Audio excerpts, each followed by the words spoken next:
হবে। আমি একটা আমার ফ্রেন্ডের বাড়িতে চলে এই যে গলা বাসা শুনতে পাচ্ছ, এসে একটু মুখটা দেখিয়ে দে।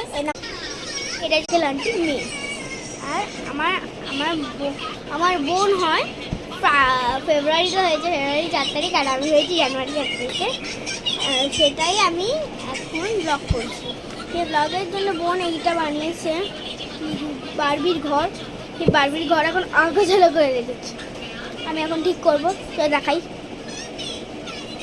এটা হচ্ছে ওর ঘরের বেডরুমের কাপড়। তারপর কি সব তুলো, তুলি তুই তুই তুলো কি করবি? এই তুলো কি করবি? এটা তুলো এর মধ্যে দিয়ে পেলাম। চলো ভিডিওটা একটুখানি থাকলো, চল চলো এইটা ভিডিও এই অবধি রাখলো। চলো টাটা।